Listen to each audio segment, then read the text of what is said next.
Hi అండి. Welcome to my channel Bhagyalakshmi పచ్చ. ఎలా ఉన్నారు? బాగున్నారా? నేను కూడా చాలా బాగున్నాను. నిన్న ఫంక్షన్కి వెళ్తా అయితే తలస్నానం చేశాను. ఇంకా వచ్చిన తర్వాత తలకైతే బాగా కొబ్బరి నూనె పట్టించాను. కొబ్బరి నూనె రాసి ఇంకా నైట్ అంతా తల అలాగే వదిలేశాను. దువ్వకుండా ముడేసుకొని వదిలేశాను. జుట్టు అనేది కొంచెం మెత్తగా వచ్చిద్దిలేని. ఉదయాన్నే ఇంకా చిక్కంతా తీసుకొని తల అయితే దువ్వుకుంటున్నాను.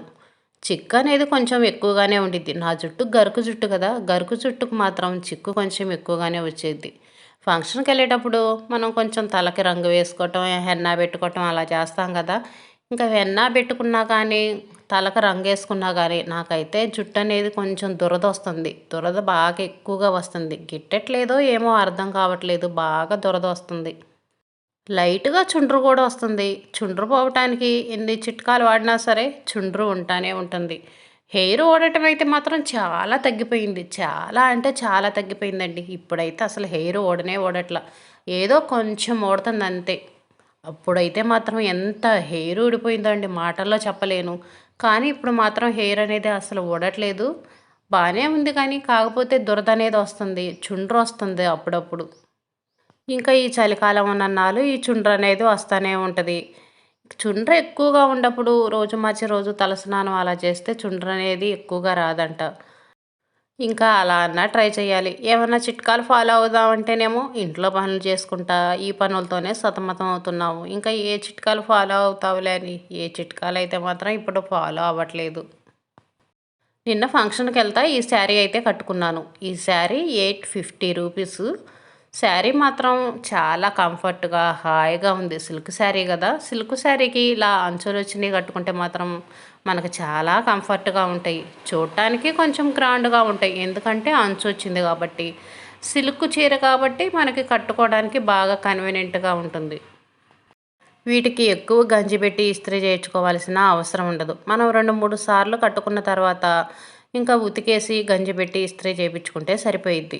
అదే మామూలు ఫ్యాన్సీ చీరలు, కాటన్ చీరలు అనుకోండి, మనం కట్టుకున్నప్పుడల్లా వాటికి గంజి పెట్టి ఇస్త్రీ చేయించుకోవాల్సిందే. ఫంక్షన్కి వెళ్ళొచ్చిన వెంటనే శారీ మార్చుకుంటాను. ఇంకా శారీని బయట ఎండలో కాసేపు ఆరేస్తాను. శారీ కట్టుకున్నప్పుడల్లా ఉతికేసామనుకోండి పాడైపోతాయి. అందుకని నేను శారీ కట్టుకున్నప్పుడల్లా ఉతికేను. 2, 3 సార్లు కట్టుకున్న తర్వాత ఉతికేస్తాను.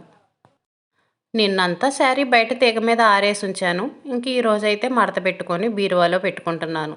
మడత పెట్టి బయట కూడా ఉంచనండి. బయట ఉంచామనుకోండి దుమ్ము ధూళిబడి పాడైపోయిద్ది. అందుకని ఫంక్షన్కి వెళ్ళొచ్చిన తర్వాత మాత్రం ప్రతి వస్తువు అనేది జాగ్రత్తగా ఎక్కడ వస్తువు అక్కడ దాచిపెట్టుకుంటాను. ఎందుకంటే మన మధ్యతరగతి వాళ్ళం ఎప్పుడో ఒక వస్తువు కొనుక్కుంటాము. కొనుక్కున్న వస్తువును జాగ్రత్తగా దాచిపెట్టుకోవాలి. జాకెట్ కూడా ఇంకా చీర మడత పెట్టేసి చీరలోనే పెట్టుకుంటాను. ఎందుకంటే మళ్ళీ మనం కట్టుకునేటప్పుడు ఇబ్బంది లేకుండా ఉండేది కదా!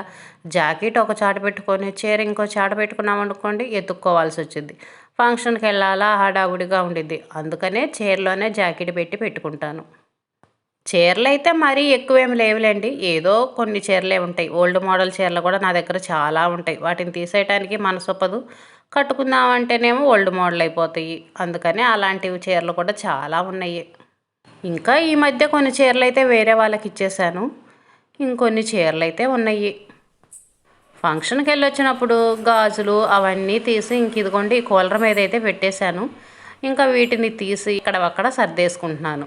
మట్టి గాజులు ఇంక ఇదిగోండి బీరువాలో మనకి గాజులు పెట్టుకోవడానికి ఇలా ఇస్తారు కదా!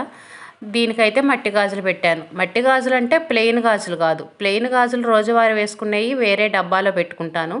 ఇక్కడ మనకి కొంచెం స్టోన్స్ వచ్చినాయి అలా ఉంటాయి కదా చెక్కుడు గాజులు అలాంటివి. ఇంకా అలాంటివి అయితే ఫంక్షన్ వారీగా వేసుకునేవి అయితే ఇంకా బీరువాలో అక్కడ పెట్టేసుకుంటాను. ఇవైతేనేమో రాళ్ళ గాజులు. ఇంకా రాజులు నావి కానీ మా అమ్మాయి కానీ ఇంక ఇలా బాక్స్లో పెట్టుకుంటాను. ఒక బాక్స్ లాంటిది తీసుకున్నాను. ఇంక ఈ బాక్స్లో గాజులు అవి పెట్టుకుంటాను. డబ్బాలు ఉన్నాయి అనుకోండి ఆ డబ్బాల్లో పెట్టి పెట్టుకుంటాను. డబ్బాల్లో పెట్టి పెడితే కొంచెం పట్టడానికి ఇబ్బందిగా ఉంటుంది కదా! ఇంకా అందుకని కొన్ని కొన్ని అయితే మామూలుగానే పెట్టేస్తాను. ఒక్కొక్క వస్తువు ఒక్కొక్క చాట పెట్టుకుంటాను. అన్ని వస్తువులు కలిపి ఒకే దాంట్లో పెట్టను. ఎందుకంటే మనకి ఎతుక్కోవడానికి కష్టంగా ఉంటుంది. అన్నీ ఒక దాంట్లోనే పెట్టామనుకోండి ఒక కుప్పలాగా ఉంటాయి. ఏ వస్తువు ఎక్కడుందో మనకి ఏది అవసరమో ఎతుక్కోవడానికి చాలా కష్టంగా ఉంటుంది. అందుకని ప్రతి ఒక్క వస్తువుకి ఒక్కొక్క దాంట్లో ఒక్కొక్కటే సపరేట్గా పెట్టుకుంటాను. ఇక్కడ దీంట్లో అయితే జడలబ్బర్లు పెట్టుకున్నాను ఈ బాక్స్లో. అన్నీ ఎక్కువ శాతం ఇంకా ఫంక్షన్ వారిగా వెళ్ళేటప్పుడు జడలబ్బర్లు, పిల్లలవి ఏమన్నా గొలుసులు, ఇంకా అలాంటివి చిన్న చిన్నవి అయితే ఈ డబ్బాలో పెట్టి పెట్టుకుంటాను. ఈ డబ్బాలైతే మనకు ఫంక్షన్లో జరిగినప్పుడు గిఫ్ట్గా ఇస్తారు కదా. ఇంక ఈ డబ్బా వెడల్పుగా బాగుందిలే, గాజులు అవి పెట్టుకోవడానికి బాగుంటుందని ఇంకా వీటికైతే వాడుకుంటున్నాను. కొన్ని డబ్బాలేమో మనకు హైట్గా ఇస్తారు, అలాంటి వాటిల్లో పెట్టుకోవడానికి ఇబ్బందిగా ఉంటుంది. ఇలా వెడల్పుగా ఉన్న వాటిల్లో అయితే గాజులు కానీ రబ్బర్లు కానీ ఇంకేమైనా సరే మనం పెట్టుకోవడానికి బాగుంటుంది. పూసల గొలుసులు అవి కూడా పెట్టుకుంటాం కదా, అవి అయితేనేమో ఇంకా వేరే వైపున పెట్టుకుంటాను. ఒక అట్టపెట్టెలాగుంది, ఆ అట్టపెట్టెలో ఇంకా బాక్సులు ఉంటాయి కదా, ఆ బాక్సుల్లో పెట్టి పూసల గొలుసులు అవి పెట్టుకుంటాను. నిన్న ఇంట్లోకి అవసరమైన కొన్ని ప్లాస్టిక్ సామాన్లు అయితే తీసుకున్నాను. ఈ బొట్ట అయితేనేమో మనం కాయలు తీసుకుంటాం కదా, ఆ కాయలు వేసుకోవడానికి బాగుంటుందని బొట్ట తీసుకున్నాను. అంతకుముందు తీసుకున్న బొట్టు ఉంది, కాకపోతే ఇది కొంచెం విరిగిపోయింది. ఇంక ఇది ఎప్పుడు విరిగిపోయిద్దో తెలియదు కదా, అందుకని అయితే ఇంకొక బొట్ట అయితే తీసుకున్నాను. కాయలు వేసుకోవడానికి మనం చిక్కుడుకాయలు అవి ఉడకబెట్టుకుంటాం చూడండి, అవి కూడా వడపోసుకోవడానికి కూడా బాగా ఉపయోగపడిద్ది. అందుకని ఇంక ఇది ఒక బుట్ట తీసుకున్నాను. సబ్బు పెట్టి అయితే ఇరిగిపోయింది, సబ్బు పెట్టి ఒకటి తీసుకున్నాను. స్పూన్లు కూడా లేవు ఇంట్లో, స్పూన్లు కూడా తీసుకున్నాను. స్పూన్లు కూడా 20 రూపాయలకి 4 స్పూన్లో 5 స్పూన్లో ఇచ్చారు. ఇంకా సబ్బు పెట్టె కూడా ఇరిగిపోయింది, సబ్బు పెట్టలేదు. దువ్వెన కూడా ఒకటి తీసుకున్నాను. ప్రస్తుతానికైతే ఒక దువ్వెన ఉంది కానీ అది పాతదైపోయింది. ఎవరన్నా వచ్చినప్పుడు దువ్వుకోవడానికైనా పాతది బాగుండదు కదా అని ప్రస్తుతానికైతే ఒక దువ్వెన తీసుకున్నాను. ఇంకా దీన్ని అయితే ఇప్పుడు వాడట్లేదు, దాచిపెట్టి ఉంచుతున్నాను. ఎవరన్నా వచ్చినప్పుడు దువ్వుకోవడానికి బాగుండిద్దిలని. మరీ పాతవి అయితే బాగుండవు కదా, నల్లగా అయిపోయి కొన్ని పళ్ళు కూడా ఇరిగిపోయినాయి. అవి ఎవరికైనా ఇస్తే అంత బాగుండదు కదా, అందుకని కొత్తది తీసుకొని అయితే దాచిపెట్టాను. ఒక్కోసారి మనకు అవసరం లేని తీసుకుంటాం, ఒక్కోసారి అయితే అవసరమైనవి తీసుకోవటం మర్చిపోతాం. టీ గంట అయితే తీసుకున్నాను. తీసుకొని ఇప్పుడు ప్రస్తుతానికి వాడుకోవటానికి ఉంది కదా, ఎందుకులే అని చెప్పేసి మళ్ళీ ఇచ్చేసాను. నేను టీ గంట ఇచ్చేసి ఇంట్లోకి వచ్చానా, ఇంకా ఆ రోజు నుంచి అయితే నేను రోజువారీ వాడుకునే టీ గంట అయితే కనిపించట్లేదు. అయ్యో తీసుకున్నట్టయితే బాగుండేదే అనుకున్నాను. ఆ టీ గంటే నేను అంట్లు కడిగినప్పుడు ఎక్కడ వేసానో ఏమో కనిపించట్లేదు. ఇంకా పాతది వాడుకుంది ఒకటి ఉంటే ఇంకా అదైతే ప్రస్తుతానికి వాడుకుంటున్నాను. ఇంక ఈసారి ప్లాస్టిక్ సామాన్ వచ్చినప్పుడు టీ గంట అయితే ఒకటి తీసుకోవాలి. బూజు కర్ర కూడా లేదు, బూజు కర్ర ఒకటి ఇరిగిపోయింది, బూజు కర్ర కూడా తీసుకోవాలి. ఇప్పుడు మనకు ముఖ్యంగా అవసరమైంది బూజు కర్రే కదా, బూజు దులుపుకునే టైం పండగ వచ్చింది కదా, ఇంకా ఒక బూజు కర్ర కూడా తీసుకోవాలి. ఈరోజు కూర అయితే చిక్కుడుకాయ టమాటా కూర చేశాను. ఇంకా నవీన్ కూడా ఏ పేసీలు పెట్టకుండా తింటాడు. చిక్కుడుకాయలో ఉండే గింజలు అంటే వాడికి ఇష్టం. పైన తోలైతే తినడు కానీ గింజలు మాత్రం ఇష్టంగా తింటాడు. నిన్న నాన్ వెజ్ తీసుకొచ్చినా సరే పాపం వాడు ఇష్టంగా తినలేదు. ఏదో ఇంకా తప్పదు కాబట్టి కొంచెం తిన్నాడు. ఇంకా కూరలోకి మసాలా వేయటానికైతే చిన్న అల్లం ముక్క వెల్లుల్లి అయితే దంచుకుంటున్నాను.